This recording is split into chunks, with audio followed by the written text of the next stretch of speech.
In today's episode, we're going to look through the eyes of a woman who sees spring in all its actualized glory, in all its isness, in all its perfect being. And she's going to look within and see that she's clinging to a ghost. Why? Because she has not addressed the black lightning of wild desire. You're listening to Poetic Parallels number 8. My name is Chronos, and Poetic Parallels is all about poetry in a bite-sized format. So I share a poem by an established poet. I share a brief original piano piece. I share an original poem of my own, and I discuss how those three parts work in unison, how they share ideas and communicate amongst themselves. Today's poet is Ezra Pound. We're going to take a Jungian approach to his poem, The Spring. If you're looking for content about poetry, spirituality, psychology, and a whole host of other subjects, you're in the right place. Let's get into the poems. The Spring by Ezra Pound. Sidonian spring with her attendant train, Melids and water girls, stepping beneath a boisterous wind from Thrace, throughout this sylvan place spreads the bright tips, and every vine stalk is clad in new brilliances, and wild desire falls like black lightning. O bewildered heart, though every branch have back what last year lost, she, who moved here amid the cyclamen, moves only now, clinging a tenuous ghost. Shadow, based on the Jungian concept, by Chronos. Does a tree hide from its shade, from its shadow long and splayed? And does a bird seek its black shape on the pavement to escape? The tree fears not, for tall it stands, and in birds' eyes are distant lands. Why then is man so sent to fright by the absence of his light? To look within and see a void is one's denial soon destroyed. If you wish to grow and fly, first to shadow turn your eye. So for today's musical interlude, we have an original impromptu piece of mine called Dancing with Shadows. And it's my attempt to musically translate the notion of shadow work. And we're going to discuss shadow work in the analysis section. So right at the outset of the piece, there's a statement. It's clear, understandable. You can latch onto it, but then it goes into this kind of wandering, dancing, tentative, hesitant kind of approach. And then we get back to the theme, but it's changed in a way. It's not the same as the theme at the beginning. And then we get to the conclusion, and it sounds like it's ended. But as we'll discuss later on, shadow work doesn't end. It's something that Jung believed, and I subscribe to, that has to be done throughout one's life. One must constantly be aware of his or her shadow and integrating it into the personality.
So in typical Pound fashion, there are allusions and words in this poem that might not be immediately comprehensible. They weren't for me, so I thought at the outset I would just discuss them a little bit. So Sidonian spring has to do with the Greek city-state of Cydonia on Crete. So we see in this kind of setting, this ancient Greek setting, there's a spring coming with a boisterous wind from Thrace, from the southeastern Balkans. And we see Melids and water girls. So myth, mythical nymphs who are infusing this ancient scene with life throughout this sylvan place, throughout this wooded place. Okay, so it's a natural scene. And then we get to this mention of cyclamen. And it's a type of flower that has many different interpretations from a spiritual, religious, cultural perspective. But the most important one would be fertility and rebirth. Okay, so keep that in mind. Rebirth, shadow work, overcoming. Okay, so it's not just overcoming once and then game over. Overcoming. Life is a process of overcoming, reintegrating the shadow, and getting the job done. So what is the job? The job is dealing with yourself, navigating the corridors of your own mind so that you can deal with the world and navigate productively in the world. Now, let's contrast Freud's unconscious with Jung's shadow. We talked a lot about the shadow, but we haven't defined it yet. Let's look at Freud. So Freud said that all of the repressed and hidden and nasty parts of oneself is confined in the unconscious, whereas Jung said that it's a specific part of the unconscious. It's like a room in a mansion or a basement, so to speak, but it's not the entire unconscious. And Freud, of course, had a lot to do with aggression, sexuality, things like that. Whereas Jung was more of the approach that, yeah, those things do play a role, but it can also be parts of your identity that don't integrate into society, parts of your identity that you don't believe fit in. So you hide them in the shadow. You don't express who you are, that part of your identity, and it causes psychic turmoil. And the goal of psychoanalysis, Freud's psychoanalysis, was to become conscious of the unconscious.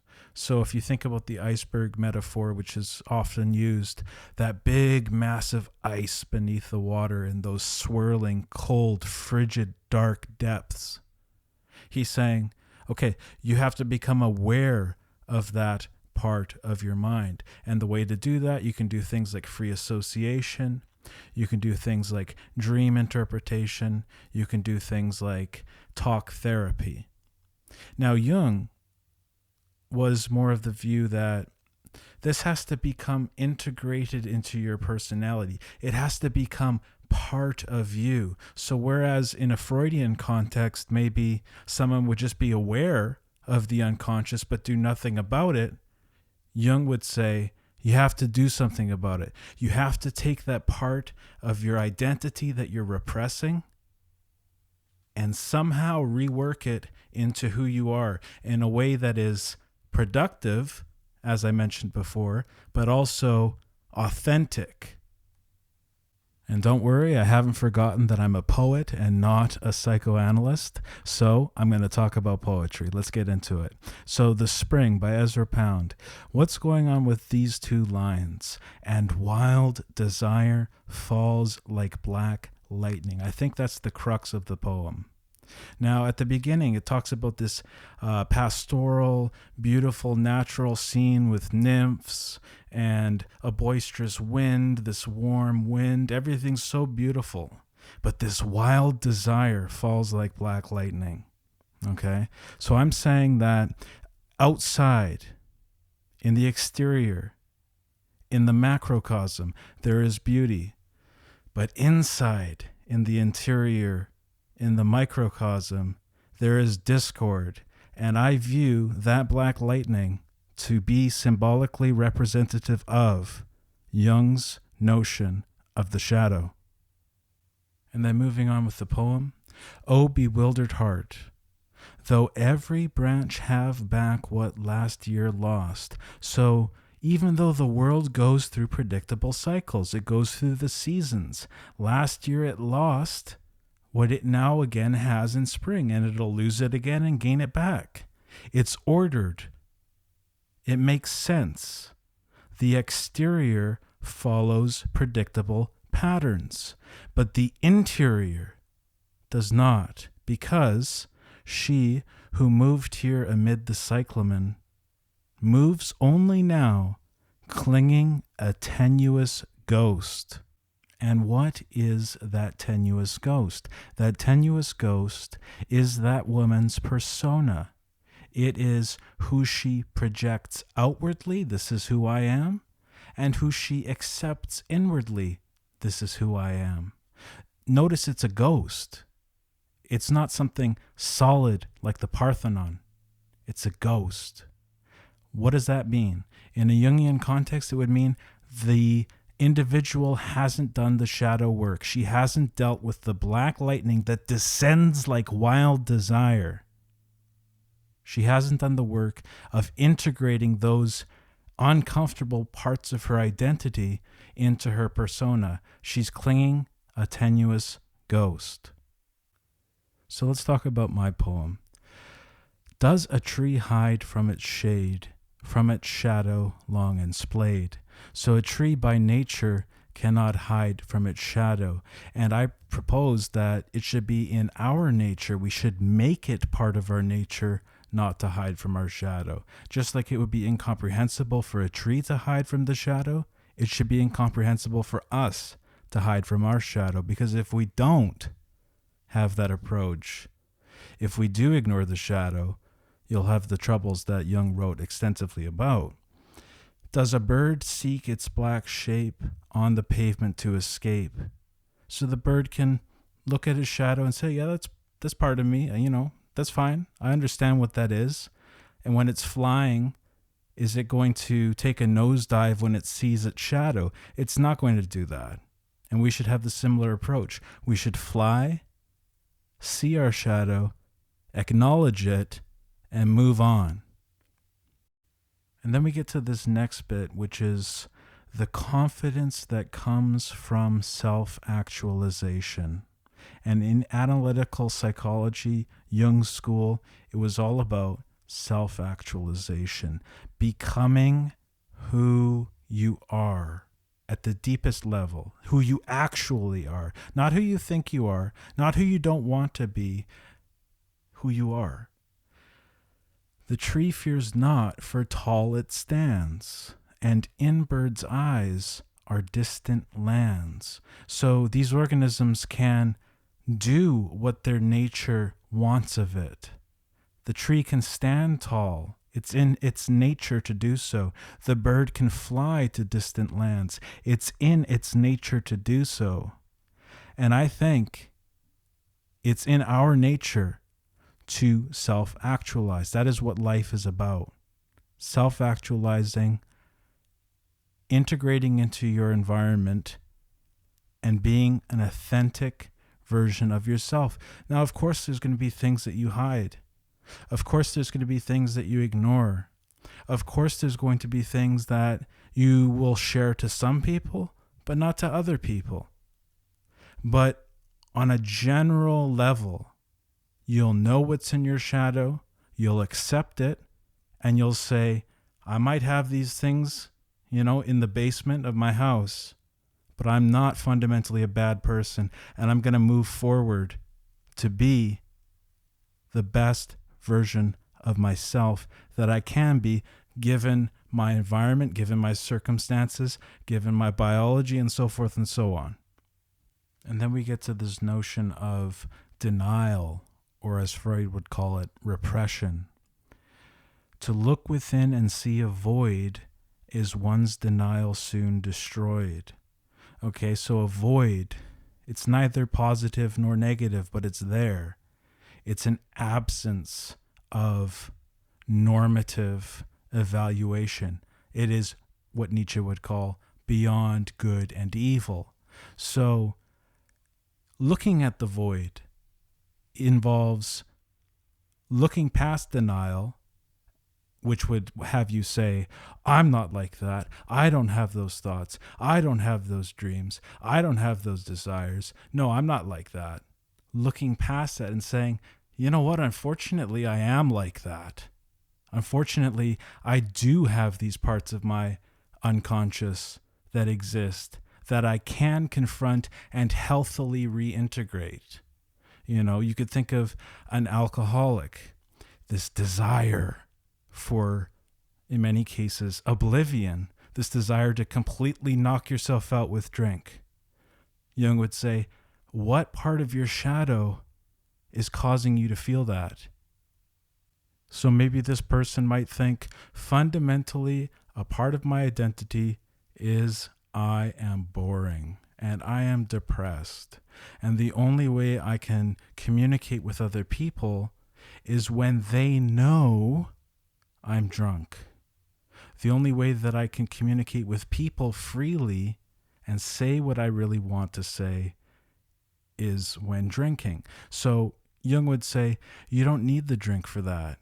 What you need is an awareness of that part of yourself you consider boring and depressed. And you need to face it head on and say, why do I think I'm boring?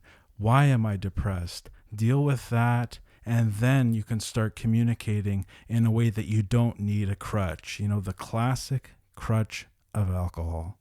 And then at the last bit here, if you wish to grow like the tree and fly like the bird, first to shadow turn your eye. So I would say to the woman in Pound's poem who's clinging this tenuous ghost, I would say confront that black lightning, confront that wild desire, and use it to reshape yourself. Just like in the piano piece, we went through that process of dancing with shadows. And if you notice the second expression of the theme, there's a new note added. There's a new part of the personality added. So there's growth, and it happens throughout life. So in conclusion, I would tell the woman in Pound's poem, if I was so bold as to give advice, I would say, you don't have to watch the seasons go through their orderly change. You don't have to watch the branches gain and lose every season, every year, so forth and so on. Instead, you too can become orderly. You can go through change. You know, the world changes. The seasons don't change. The world changes. But it's an ordered change. It's a productive change. It's a change as old as the earth itself. And you can be, and I hope to be, this is part of my own shadow work discussing it here, I hope to be someone who can integrate the parts of myself into my personality and go about the orderly cycle of life. So our next poet, for Poetic Parallels number 9, we have a poem by the poet William Wordsworth. So don't ignore that black lightning. Don't be scared by the thunder, because only by going through can you go up. That's what I've learned in life. Take care.